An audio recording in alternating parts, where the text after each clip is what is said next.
Eu não sei quantas vezes você ora ao Senhor, mas quando você ora ao Senhor, quais são as motivações? Quando você busca a Deus, qual é a motivação do seu coração?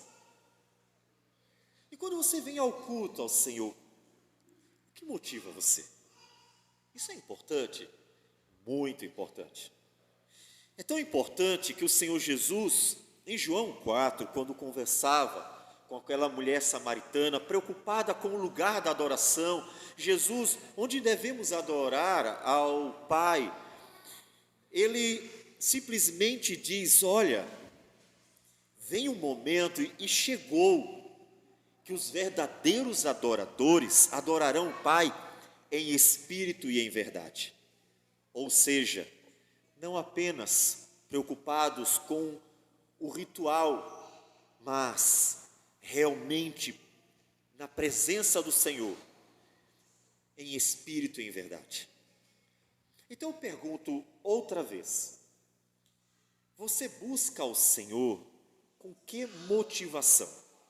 O que move você a orar ao Senhor todos os dias? O que move você a vir ao culto ao Senhor? E não é difícil você entender isso que eu estou falando e aplicando a respeito da sua relação com Deus, porque qualquer um aqui terá o mesmo sentimento quando se trata de alguém buscando você. Ou seja, nós queremos que as pessoas se relacionem conosco por um amor verdadeiro. Queremos que os filhos nos amem, queremos que os cônjuges, obviamente, nos amem, queremos que amigos nos amem e, claro, queremos que os irmãos na fé nos amem, porque as relações, nós somos feitos para relações que verdadeiramente sejam permeadas do amor que vem do Senhor. Então, por que você busca Deus? Nós vamos para Zacarias 7 e 8. Pegamos os dois capítulos, porque eles de fato devem ser lidos juntos. A pergunta do capítulo 7, na verdade, só é respondida no capítulo 8 de uma forma completa, ou a resposta vai até o capítulo 8. Então, nós vamos fazer a exposição desses dois capítulos. E gostaríamos que, para isso, nós lêssemos de acordo com os versículos 9 e 10, nós já lemos os dois capítulos, o capítulo 58 de Isaías. Então, abram, por favor, no capítulo 58 de Isaías. Mas como é um capítulo grande, né? Nós vamos fazer a leitura de alguns versículos. Isaías 58.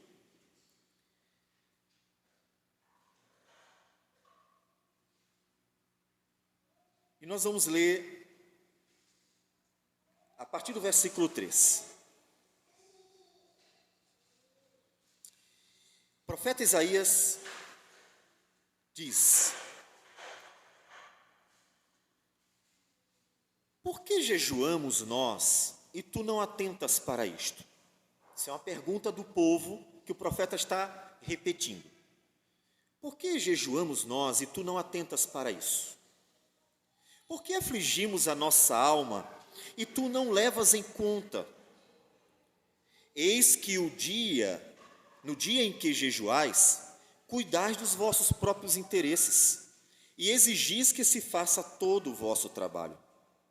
Eis que jejuais para contendas e rixas, e para ferirdes com punho iníquo. Jejuando assim como hoje, não se fará ouvir a vossa voz no alto. Seria este o jejum que escolhi? Que o homem um dia aflige a sua alma, incline a sua cabeça como junco e estenda debaixo de si pano de saco e cinza? Chamarias tu a isto jejum e dia aceitável ao Senhor?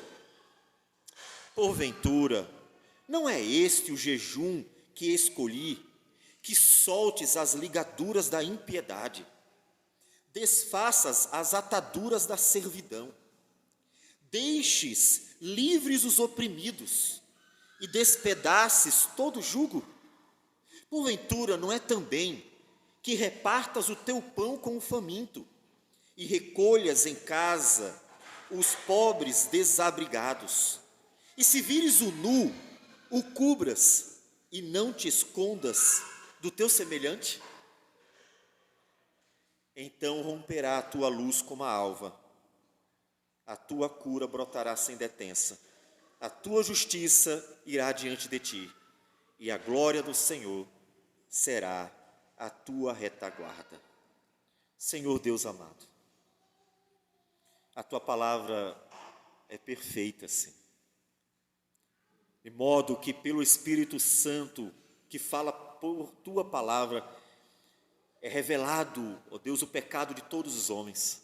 O Senhor, ó Deus, mostra o mais profundo do ser, o mais profundo, no mais íntimo do coração do pecador, para conduzi-lo a Cristo, e em Cristo conduzi-lo à santificação do Espírito, a uma nova vida. Portanto, fala ao nosso coração pela tua palavra, e opera, Senhor Deus, poderosamente no viver de cada um que venha a ouvir a tua palavra, nós que aqui estamos e tantos outros. Que o Senhor seja glorificado nisso, em nome do Senhor Jesus. Amém, Senhor. Amém. Nós lemos o profeta Isaías porque ele é um paralelo de Zacarias. Na verdade, Zacarias cita o profeta Isaías. E nós vamos ver isso ainda no capítulo 7. Mas, voltando para o primeiro versículo, então estamos em Zacarias 7. Observem que a palavra agora é uma palavra nova. Nós terminamos as 8 visões que Deus dera ao profeta Zacarias e elas falam da redenção, se referindo desde o cativeiro até o momento em que Deus iria operar a redenção, se referindo à redenção em Cristo Jesus. Então, portanto, as visões falam daquilo que Deus está realizando, ou seja, o povo que volta do cativeiro não tem uma noção de que tudo que está acontecendo com eles tem a ver com um plano muito maior do que eles talvez estivessem preocupados, como construir a própria casa e reconstruir a vida. O plano de Deus em que eles estavam inseridos era um plano de salvação, é o plano de Cristo, é o plano da obra redentora. Então nós vimos isso. Só que Zacarias vai continuar recebendo a palavra de Deus sobre a salvação. Porque, inclusive, Zacarias e Malaquias são 2 profetas que podemos dizer que eles são preparatórios para a vinda de Jesus. São os 2 últimos profetas, e esses 2 últimos profetas falam fortemente sobre o dia de Cristo, sobre a obra de Cristo. E ele vai, portanto, trabalhar ainda a redenção em Jesus. Isso nos traz uma aplicação que nós estamos sempre falando. Meu amado irmão, eu sei que você quer que as coisas na sua vida dê certo. Eu sei que você se preocupa quando está doente ou com problema financeiro, quando você tem algum tipo de dificuldade na sua vida, seja lá fora ou dentro de casa. E, de fato, é natural e nem é ruim que nos preocupemos com todas essas coisas. Todavia, meu amado irmão, quando nós vemos que a palavra do Senhor, durante toda a história redentora, está sempre nos conduzindo a Cristo, sempre apontando para Cristo, os profetas usam as circunstâncias para anunciar a salvação em Jesus, porque Ele é a resposta que precisamos, Ele é a solução que o homem carece. Então nós somos conduzidos, já na introdução, a aplicar algo. Lembre-se que o foco é Cristo, que o alvo é Jesus, e que, portanto, também deve ser o seu. lembre-se disso. Ou seja, Deus estará sempre conduzindo você para Jesus. Pense nisso. Por que isso é importante para nós? Porque quando Deus diz que todas as coisas cooperam para o bem dos que amam a Deus, Ele está dizendo, olha, tudo na sua vida vai ser dirigido para Jesus. E observe que logo depois Ele diz, nada nos separará do amor de Deus. E no final Ele diz, ninguém, nem anjos, nem altura, nem profundidade, nada nos separará do Senhor. Ou seja, tudo está relacionado à nossa relação com o próprio Deus. E isso acontece em Jesus. Então, quando você olhar para a sua própria vida, pense, Deus está operando de tal maneira na minha vida. Alegrias e tristezas, altos e baixos, dificuldades e momentos bons. E tudo isso, Deus está operando de tal maneira na minha vida, que Cristo seja glorificado e eu pareça cada vez mais com Cristo. Esse é um alvo do Senhor. Então já quero que você aplique isso à sua vida. Aplique. Mas observe, como nós falamos, que começa então um novo momento. É uma revelação, ou seja, é uma palavra de Deus nova, capítulo 7. Inclusive, ele data um outro momento, diferente do anterior. Então, no 9º mês, como ele fala aqui, acontece de aparecer, vindo de Betel, alguns personagens. Ele diz o nome, né?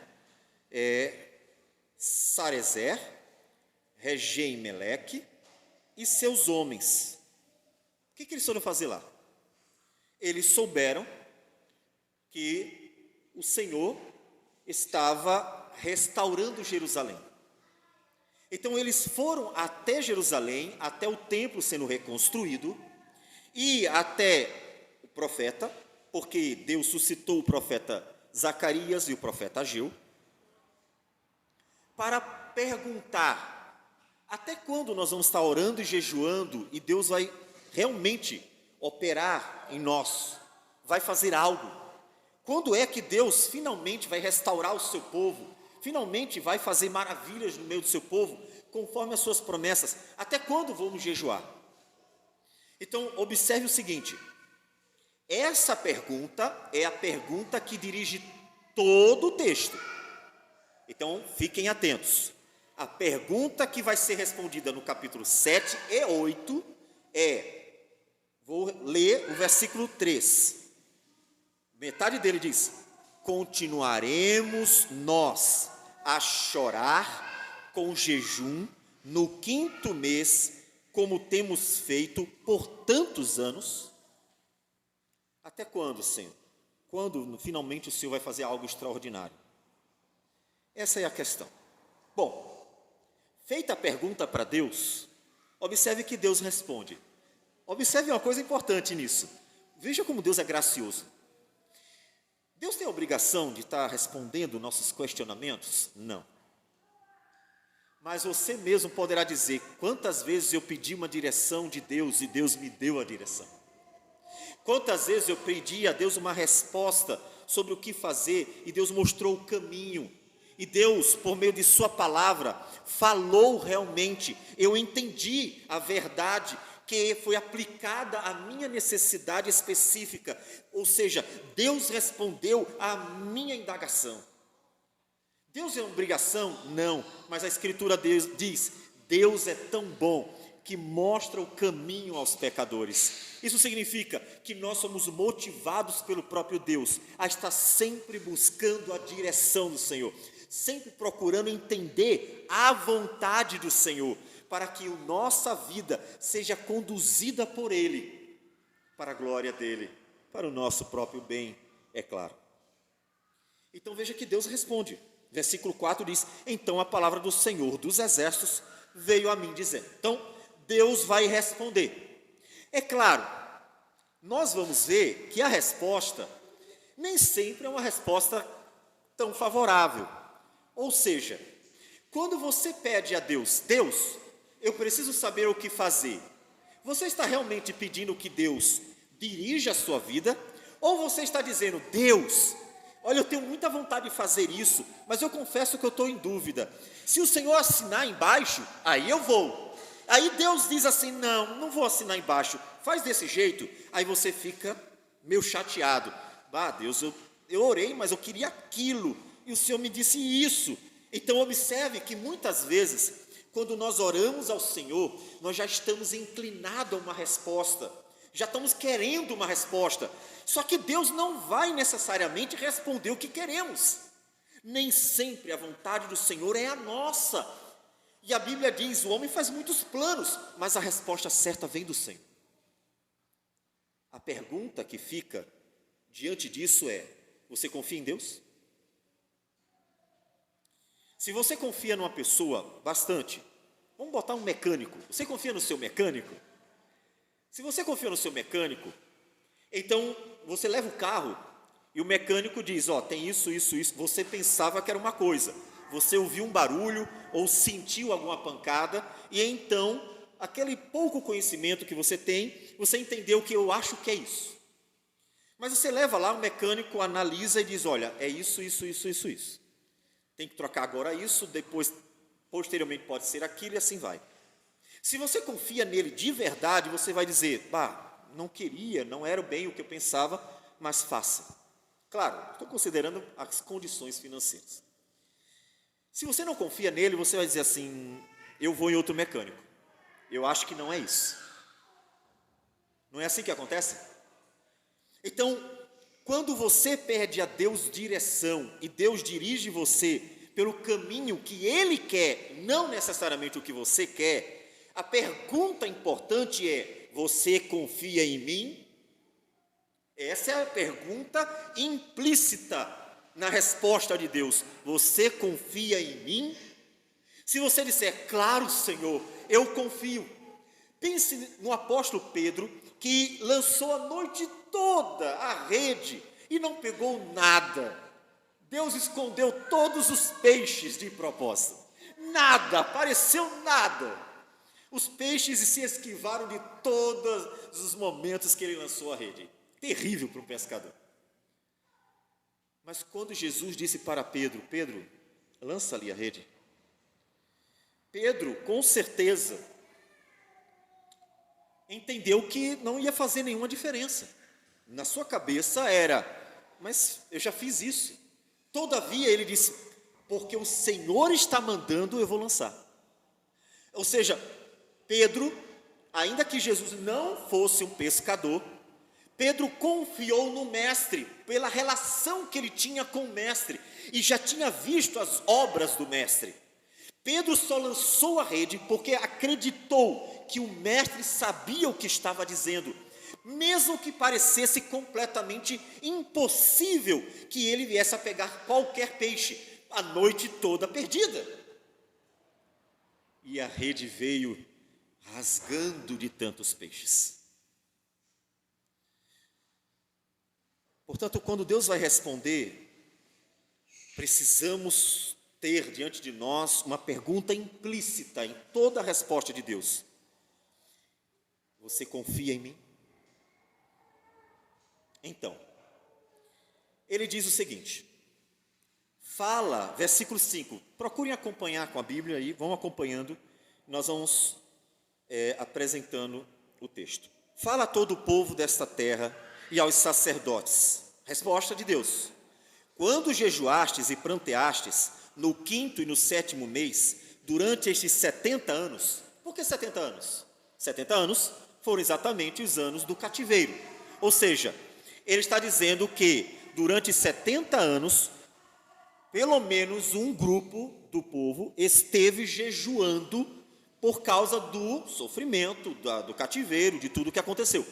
Então eles passaram 70 anos jejuando por causa do dano que veio a eles, que foi o castigo do Senhor. E Deus pergunta, acaso foi para mim que jejuastes com efeito para mim? Quando comeis e bebeis, não é para vós mesmos que comeis e bebeis? Ou seja, quando vocês fazem essas coisas, é por minha causa. Não foi pelo Senhor. era tão somente por causa deles. E vocês vão entender melhor agora o porquê Deus está dizendo, mas você só faz isso por vocês. Ou seja, trocando as palavras, você só se preocupa com vocês mesmos. Eu pergunto para você, você também é assim? Você também está, ou é, como esses, que diante de Deus só se achegavam preocupados consigo mesmo? Veja que Deus, que conhece o coração deles, que conhecia a vida deles, questionou eles quando deu a resposta. Mas vocês não só se preocupam consigo mesmo? Não é isso? E ele continua: não ouvistes vós a palavra que o Senhor pregou pelo ministério dos profetas, que nos precederam, quando Jerusalém estava habitada e em paz com as suas cidades, ao redor dela, e o sul e a campina eram habitados? Aí agora Deus diz assim: vocês passaram 70 anos jejuando, mas vocês não ouviram a pregação anterior. Ou seja, eu disse que ia passar 70 anos, não adiantaria jejuar. Portanto, observe que apesar deles jejuarem, orarem, aquilo era só um ritual. Isso é importantíssimo, porque nós, pensando como o cristianismo, assim como o judaísmo, é propenso a enfatizar o rito pelo rito. E Deus diz assim: vocês passaram 70 anos jejuando em vão. 70 anos jejuando, mas eu avisei que ia aparecer o cativeiro, eu avisei que ia acontecer isso, e ainda mais, vocês estavam no cativeiro porque vocês não me ouviram. E aí vem a resposta mais adiante sobre isso. Portanto, observe, não é só fazer uma coisa porque ele é um rito tido como sagrado. Ah, eu estou jejuando, então Deus tem que me ouvir. Ah, eu estou orando, então Deus tem que me ouvir. Mas não é todo jejum que Deus observa, não é toda oração que Deus ouve. Por que não? Porque observe as intenções deles. Observe que a oração deles era nada mais do que uma petição de uma pessoa egoísta, que estava o tempo inteiro olhando para si mesmo, que estava o tempo inteiro preocupada apenas com o seu bem-estar, e esqueceram de uma coisa: o povo inteiro desonrou a Deus, o povo inteiro estava ofendendo a Deus, e ninguém se preocupou com isso. Deus sendo desonrado pelos judeus de forma geral, dos líderes aos menores, e ninguém observou, mas Deus tem sido desonrado por esse povo. Em algum momento você se preocupou com a glória de Deus? Isso é importantíssimo. Em algum momento você se preocupou com a glória de Deus? Em se Deus é ou não glorificado na tua vida, ou você só se preocupa consigo mesmo? Só se preocupa com o seu bem-estar? Isso é importante, isso é fundamental. Essa é a resposta do Senhor. Mas observe, continua a resposta. Tudo que nós estamos lendo é resposta de Deus à pergunta: nós jejuamos e o Senhor não faz nada? Até quando isso? Deus está respondendo. Versículo 8. A palavra do Senhor veio a Zacarias dizendo: assim falara o Senhor dos exércitos, executai juízo verdadeiro, mostrai bondade e misericórdia, cada um a seu irmão. Não oprimais a viúva, nem o órfão, nem o estrangeiro, nem o pobre, nem tente cada um em seu coração o mal contra o seu próximo. Lembra quando eu falei que ele cita Isaías? Aqui, esses 2 versículos são a citação de Isaías. Por quê?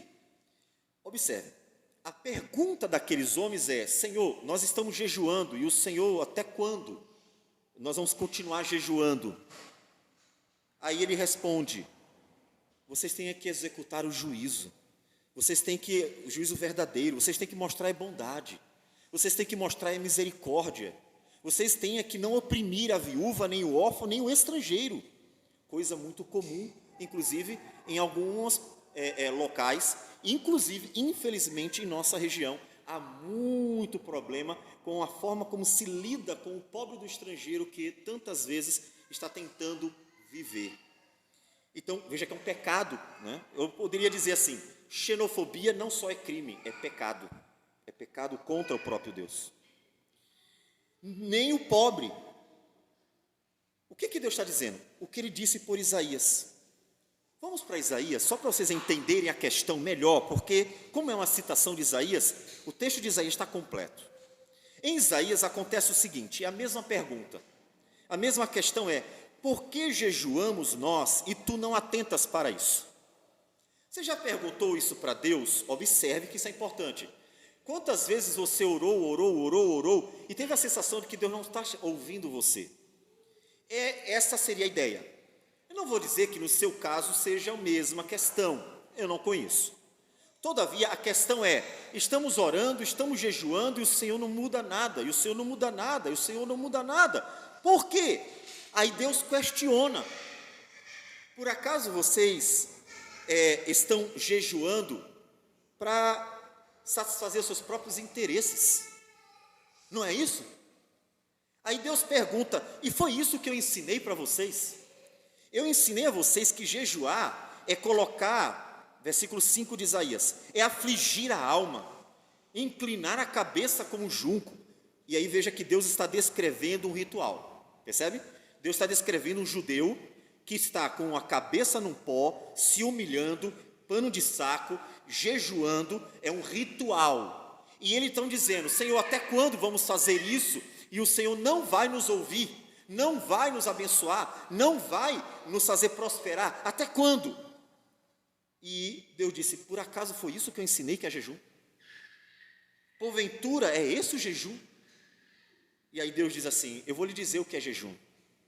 Jejum de verdade, versículos 6 e 7, é que soltes as ligaduras da impiedade, desfaças as ataduras da servidão, deixes livres o oprimido e despedaces todo jugo.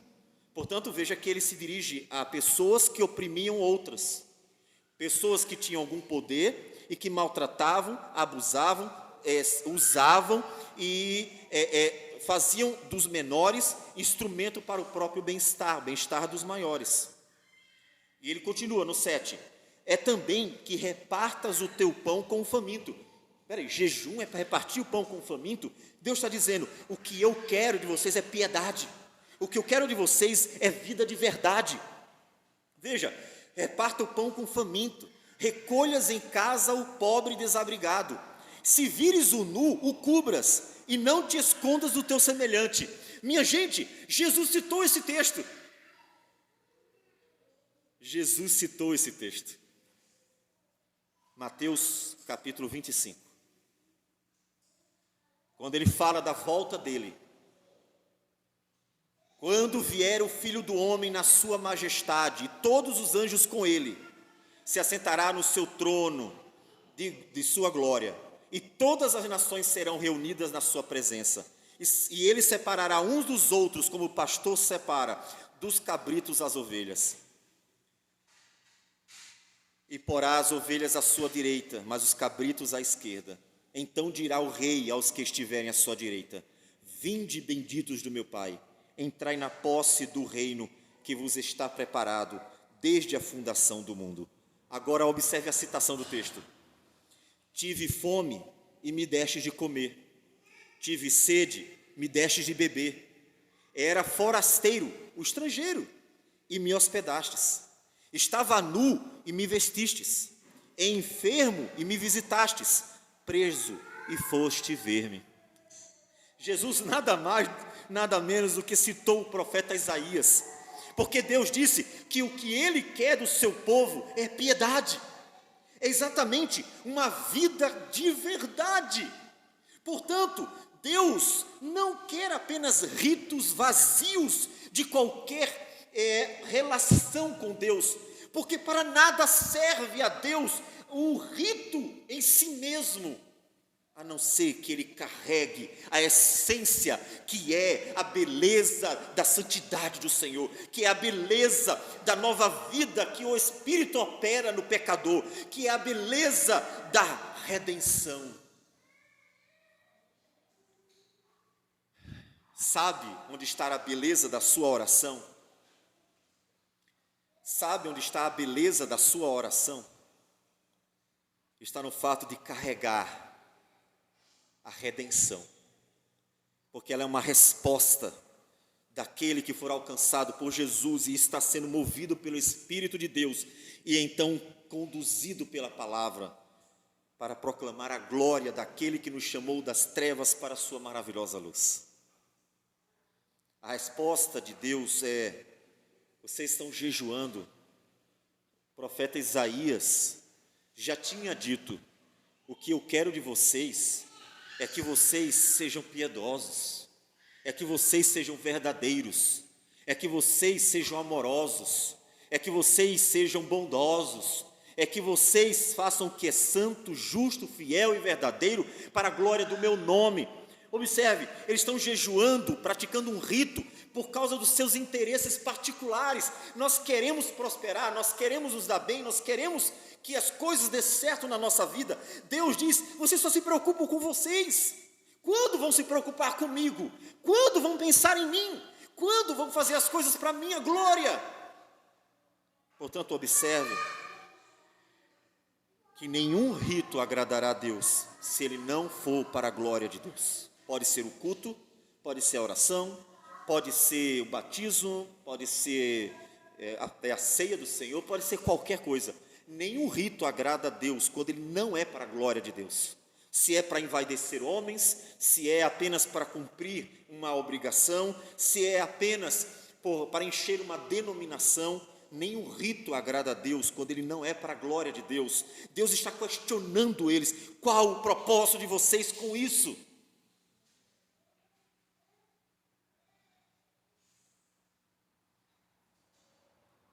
Só que Deus havia dito isso muito antes. Como eu disse, o profeta Zacarias está citando o profeta Isaías. Versículo 11, indo para Zacarias, versículo 11 do capítulo 7, ele diz assim: eles, porém, não quiseram atender. Veja, o versículo 9 e 10, é a citação do profeta Isaías. O versículo 11 diz: olha, apesar de eu ter dito tudo isso, ninguém me deu ouvido, ninguém me escuta. Você já teve essa sensação? Diego, já teve essa sensação, Diego? De falar e os filhos não te escutarem? Todo dia. É uma sensação ruim para qualquer pai. Você fala e o filho não escuta. Você fala de novo, o filho não escuta. Fala de novo, o filho não escuta. Aí você vai lá e castiga. Aí o filho fica: bah, o que eu fiz? E naquela cara de inocência, age como se não tivesse acontecido nada. Deus está falando exatamente isso. Deus está dizendo exatamente isso. Eu falei, e vocês não escutam. Vocês não escutam o que eu estou dizendo. Eles, porém, não quiseram atender. Versículo 11. E rebeldes me deram as costas. Pense na cena. Deus sempre constrói cenas bem concretas para nos ajudar a compreender aquilo que Ele quer transmitir na nossa relação com Deus, ou acerca do plano de Deus que vai sendo nos revelado para nós. Então, é uma cena que Ele está construindo. Como eu disse, um pai que chama seu filho, fala para o seu filho, corrige, e ele dá as costas e vai embora. E ensurdeceram os ouvidos para que não ouvissem. Não deram bola. Sim, fizeram o seu coração duro como diamante, para que não ouvissem a lei, nem as palavras que o Senhor dos Exércitos enviara pelo seu Espírito, mediante os profetas que nos precederam.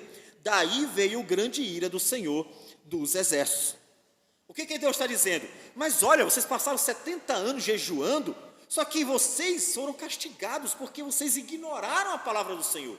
Portanto, eu já tinha falado o que eu quero. Visto que eu clamei e eles não me ouviram, eles também clamaram e eu não os ouvi, diz o Senhor dos Exércitos. Olha a situação. O povo, Deus falava, parem com isso, façam o que é certo, façam o que é justo, façam o que é bom. E o povo ignorando. Aí Deus começa a castigar. Aí Deus começa a trazer o castigo que foi, nesse caso, o cativeiro da Babilônia.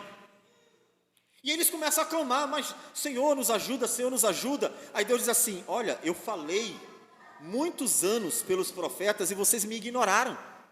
Agora que vem o castigo, vocês clamam, eu vou ignorar vocês. E por isso que os 70 anos aconteceram. Então Deus mostra a razão daqueles 70 anos terem acontecido, independente do jejum e oração deles. Deus os ignorou. Vai acontecer os 70 anos e ponto final. Espalhei-os como um turbilhão por entre todas as nações. É o cativeiro. Só que acontece, até aqui a resposta é bem desagradável, não é? Você imagina, você está passando por um momento difícil da sua vida, e então você começa a clamar, Deus, me ajuda, Deus, me ajuda, Deus, me ajuda, e parece que Deus não está ouvindo você. E aí, Senhor, por que você não está me ouvindo? Aí Deus responde, agora você está incomodado?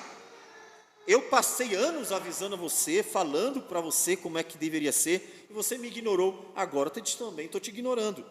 Então, a resposta, ela não foi nada agradável, foi uma resposta difícil.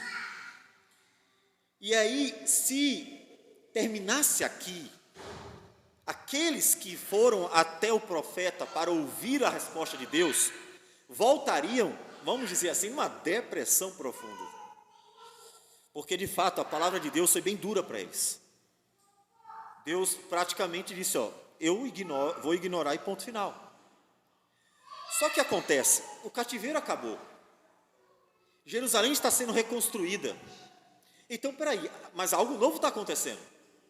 É verdade, o Senhor ignorou a gente por 70 anos.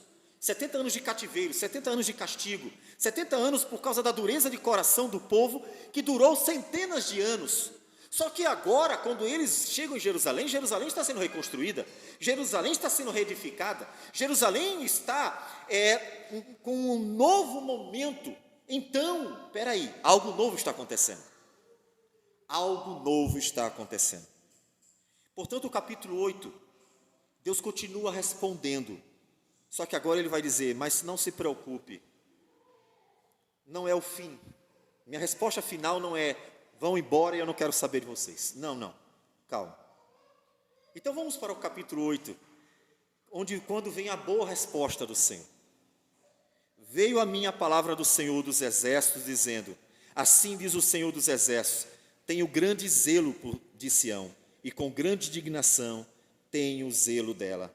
Assim diz o Senhor, voltarei para Sião, e habitarei no meio de Jerusalém. Jerusalém chamar-se-á cidade fiel, e o monte do Senhor dos Exércitos, monte santo. Por que ele diz voltarei? Porque lá em Ezequiel 10, nós vimos, já faz um bom tempo, que Deus, na visão dada ao profeta Ezequiel, a glória de Deus se retira de Jerusalém. Ela se retira do Santo dos Santos, se retira do templo, se retira da cidade, e então, por fim, a glória de Deus vai embora. Deus abandona Jerusalém. Quando Deus abandona Jerusalém, a cidade vai cair por mãos dos inimigos. Por quê? Porque Deus abandonou. Observe uma coisa, o importante é a presença de Deus. Se Deus estiver conosco, podemos passar pelo vale da sombra da morte. Davi disse, mas eu não temerei, porque tu estás comigo. O importante não é por onde vamos, não é onde estamos, não é para onde temos que ir, o importante é se Deus está conosco. Quando Moisés ia rumo à terra prometida, e tendo acontecido aqueles monte de problema por causa da dureza de coração do povo, Deus disse, eu não vou com o povo. Aí Moisés diz assim, se o Senhor vai, eu também não vou não. Por quê? Andar sem o Senhor dirigindo, andar sem a direção de Deus, andar sem Deus guiar pelo caminho, andar sem a proteção de Deus, vou nada. Pois então eu não vou também não, Senhor. Se o Senhor não estiver no meio do seu povo, eu também não vou. Não tenho como ir. Portanto, o importante é a presença de Deus. Quando Deus tira a sua glória de Jerusalém, ela cai. Por que ela cai? Porque Deus não está lá para guardá-la.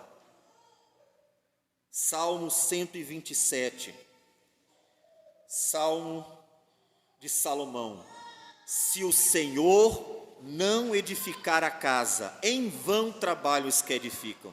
Se o Senhor não guardar a cidade, em vão vigia a sentinela. Inútil vos será levantar de madrugada, repousar tarde, comer o pão que penosamente granjeastes. Aos seus amados ele o dá enquanto dormem.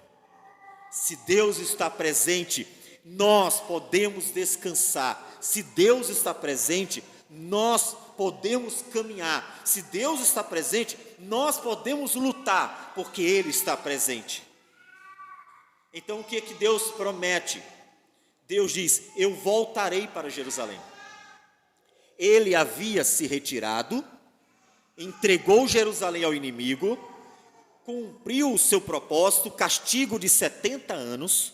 Agora Deus diz: eu estou voltando, porque eu tenho zelo por Sião. Mas por que Deus tem tanto zelo por Sião? Por que Deus tem tanto zelo por Jerusalém? Porque é o lugar do grande rei, porque é a cidade do filho dele, porque é o lugar da redenção, onde Jesus entregaria a sua vida por nós. É a cidade escolhida por Deus para ser a cidade do Filho de Deus, onde tudo acontece. Todo o plano de redenção culmina em Jerusalém. Jerusalém, Monte Sião, Monte Moriá, é exatamente o lugar onde Isaque fora quase sacrificado por Abraão. E Deus então está dizendo: eu ainda continuo fiel e sempre continuarei fiel aos meus planos. Observe que Zacarias mais de uma vez vai voltar para o plano da salvação, voltar para o projeto redentor que vai ser concluído, vai ser executado em Jerusalém. Deus vai voltar para a cidade, ela vai ser reconstruída. E aí, a partir do versículo 4, que eu não vou ler, mas a partir do versículo 4, ele simplesmente diz: vocês ainda vão ver a cidade cheia, os idosos na rua, crianças correndo. O que ele está falando? Eu vou abençoar essa cidade, eu vou abençoar o meu povo, eu ainda vou abençoar. Só que, minha gente, essa palavra de bênção de Deus é uma palavra após ter dito para o povo: vocês são duros de coração. Portanto, observe que Deus está anunciando que a sua salvação, a qual Ele é fiel, Ele prometeu salvar-nos e Ele vai cumprir, é uma salvação de graça, porque o povo não merece, porque o povo é duro de coração. Ele acabou de dizer isso, mas Deus não muda. Esse é o conforto que nós temos. O nosso conforto não é que nós somos bons e Deus nos abençoa, não, porque nós não somos. Nosso conforto é que, apesar de quem nós somos, Deus nos abençoa. Portanto, observe que a bondade graciosa de Deus para conosco é constrangedora, nos constrange, porque o tempo inteiro Deus nos dá o que nós não merecemos, a sua bondade. A sua bondade. Isso deve constranger você de duas formas, meu irmão. Uma vez que você vê como Deus é bom para com você, você deveria se sentir muito constrangido a dar o melhor, a amar a Deus, agradecer, dedicar a vida, porque Deus é muito bom. Isso é constrangedor. Você é um pecador, você está sempre fazendo coisas erradas, mesmo que faça algumas boas, e mesmo assim Deus abençoa. Deus é bondoso, Deus não abandonou o plano da salvação. Isso deveria constranger você a agradecer, a louvar, a bendizer, a dedicar o melhor a Deus por constrangimento. Só que também somos constrangidos a imitar a Deus. Já que Deus é tão bom comigo e eu não mereço, eu deveria também ser bom no meio da sociedade, imitando o próprio Deus. A sua bondade deve ser um fruto da própria bondade de Deus para com você. Seja bom com as pessoas, porque Deus é bom com você. Seja bênção para as pessoas, porque Deus é bênção para você. Seja gracioso com as pessoas, porque Deus é gracioso com você.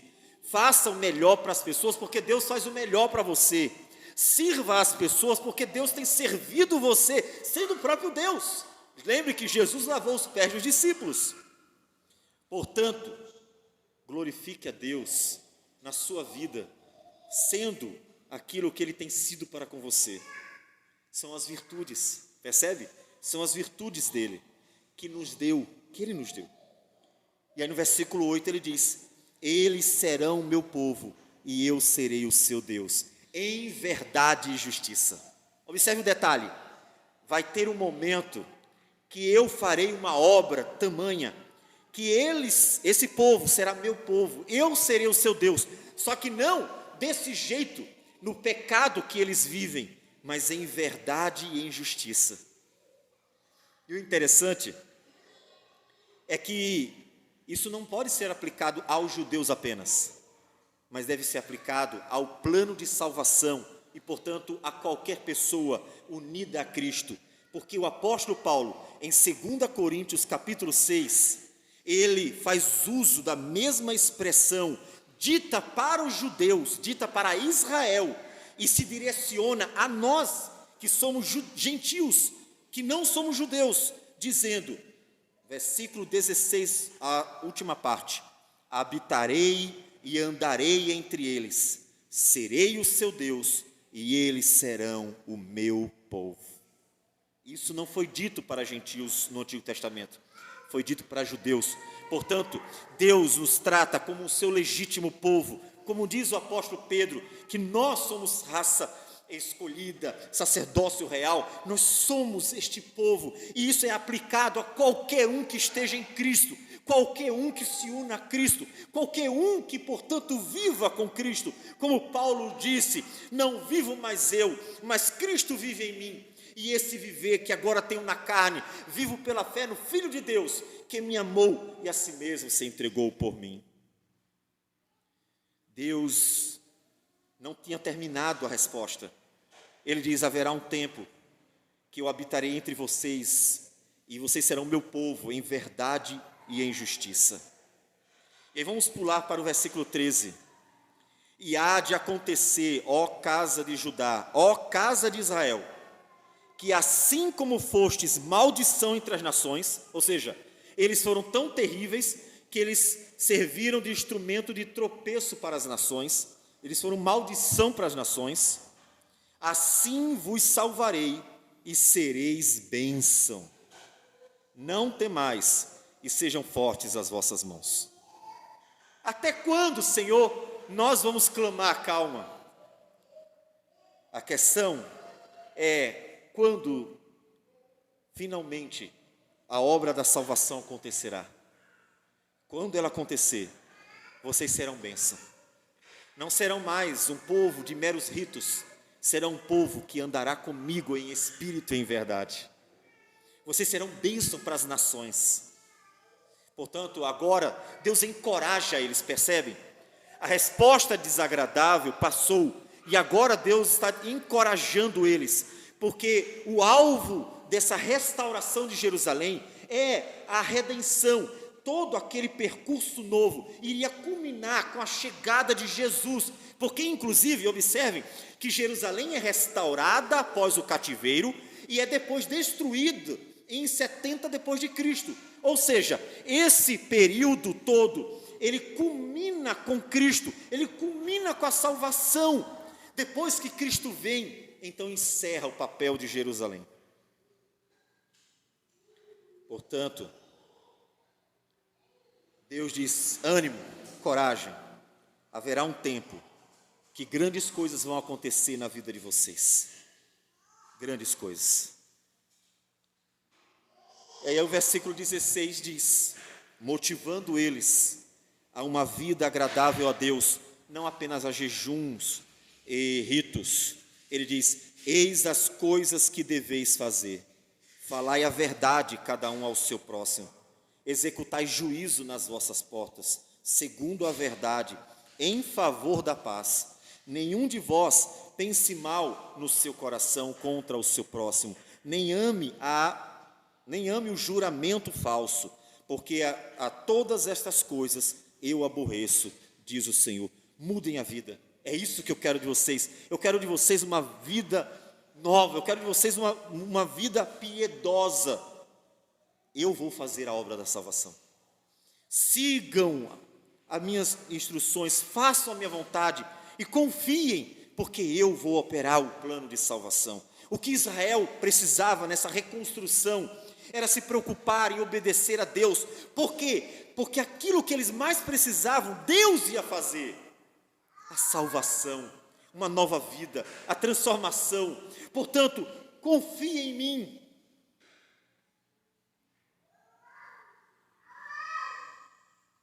Você, antes de nós terminarmos o texto, confia no Senhor. Você sabe que você precisa do Senhor o tempo inteiro. De tal forma que, como disse Deuteronômio 8, Deus diz assim: nem só de pão vive o homem, mas de toda a palavra que procede da boca do Senhor viverá o homem. Ou seja, o que nós precisamos na verdade é dele, porque tudo vem dele. Você confia no Senhor? Confia de verdade? Então Deus está dizendo para você: faça o que agrada a Deus e confie, o resto Ele faz. Eu acredito que você conheça, é um salmo muito citado, o Salmo 37, vai nos dirigir assim. O Salmo 37, ele diz o seguinte: confia no Senhor e faz o bem, habita na terra e alimenta-te da verdade. Agrada-te do Senhor e Ele satisfará os desejos do teu coração. Entrega o teu caminho ao Senhor, confia nele e o mais Ele fará. Fará sobressair a tua justiça como a luz e o teu direito como o sol ao meio-dia. Descansa no Senhor e espera nele. Confia nele, faz o que tem que fazer, glorifica a Deus. E Deus, que é o Senhor de toda a criação, Ele continuará cuidando de você. Deus, que é o Senhor da glória, cumprirá a vontade dEle na sua vida. Portanto, tudo o que você precisa é confiar nele. Vai por aqui, meu filho, e você vai. Faz assim, meu filho, e você faz. Olha, é desse jeito, meu filho, e você presta atenção. E assim, ouvindo Deus, por confiar nele, você vai deixando Deus conduzir a tua vida, para que Ele possa fazer a vontade dEle na sua vida. Para isso você precisa confiar. Não é confiar desconfiando, mas Deus, eu queria assim, o Senhor quer assado. Tem certeza? Olha, Senhor, eu já pensei, já ponderei, ali é melhor. O Senhor já calculou direitinho, eu acho que ali não é tão bom. Então você confia desconfiando, você diz: Senhor, eu quero a tua vontade. Deus contraria a sua vontade. Aí você diz assim: mas Deus, eu acho que o Senhor não está pensando direito. Espera aí, eu vou fazer o seguinte, eu vou orar de novo para ver se o Senhor entendeu bem. E aí fica apelando para Deus mudar de ideia. Parece Balaão, que Deus disse: abençoe Israel. Não adianta, não vai com eles. E aí tá certo, de novo vem o povo. Aí eles insistem, aí Deus diz: tá, vai. E Deus então exorta. Por quê? Porque se Deus disse uma vez, está dito. Deus não muda de palavra. Deus é Deus. Portanto, busque o Senhor, ore ao Senhor, mas confie no Senhor. Senhor, guia meus passos e vai comigo, porque tudo que eu preciso é a tua presença comigo. É isso que nós precisamos. Tudo que eu preciso é a tua presença. Portanto, não é onde eu estou, não é para onde eu vou, é com quem eu estou. O importante é que Deus esteja. Então confie na direção de Deus, confie de verdade, mesmo e principalmente quando Ele contrariar você. Então no final, os últimos versículos, versículos 22 e 23, Deus anuncia o que ia acontecer. Deus estava preparando algo glorioso, Deus estava preparando algo extraordinário. Aquele povo que tinha sido maldição seria grande bênção. E ele diz no versículo 22 e 23: virão muitos povos e poderosas nações buscarem Jerusalém ao Senhor dos Exércitos e suplicar o favor do Senhor. Não seria só os judeus, o mundo buscaria o favor de Deus em Jerusalém. Assim diz o Senhor dos Exércitos: naquele dia sucederá que pegarão 10 homens de todas as línguas das nações, pegarão sim na orla da veste de um judeu, e lhe dirão: iremos convosco, porque temos ouvido que Deus está convosco.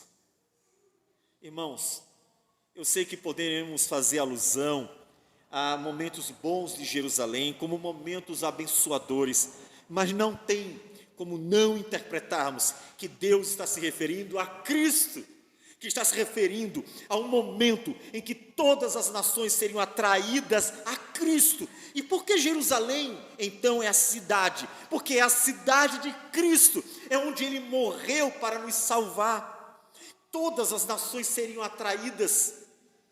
Em Atos dos Apóstolos, judeus de todas as línguas estão ali, e então se convertem a Cristo, aquele varão, onde todos se unem, porque Deus está conosco nele. Lembre-se que Jesus é chamado de Emanuel, que significa o quê? Deus conosco. Cristo é o alvo. Portanto, observe que é em Cristo que a nossa vida muda, é em Cristo que Deus é bom, é gracioso e nos dá um novo viver. É em Cristo que está a nossa esperança hoje e no futuro, em Cristo. Portanto, se você está precisando de auxílio, de nova direção, de graça, e está precisando mudar a sua vida, a solução é Cristo. Mas por que Cristo é solução para tudo? Porque Cristo nos leva ao Pai, e Deus é poderoso para nos restaurar totalmente. A salvação não é uma melhoria de vida. A salvação não é prosperidade de vida. A salvação é a restauração completa, plena, absoluta de toda a criação. Portanto, é a restauração do nosso viver, fazendo do pecador alguém que realmente viva de forma santa, piedosa e agradável ao Senhor. Por isso Cristo é a resposta para tudo, porque Ele é a restauração de tudo. E quando Ele restaurar todas as coisas, nem mais doenças nós teremos nesse mundo. Então, você confia no Senhor? Se você confia no Senhor, continue seguindo o Senhor. Ele nunca nos guiará por caminhos tortuosos, mas sempre por caminhos retos, mesmo que seja pelo vale da sombra da morte. Portanto, quando você pedir a Deus, Deus, guia-me, que o seu coração esteja pronto para ser guiado pelo Senhor.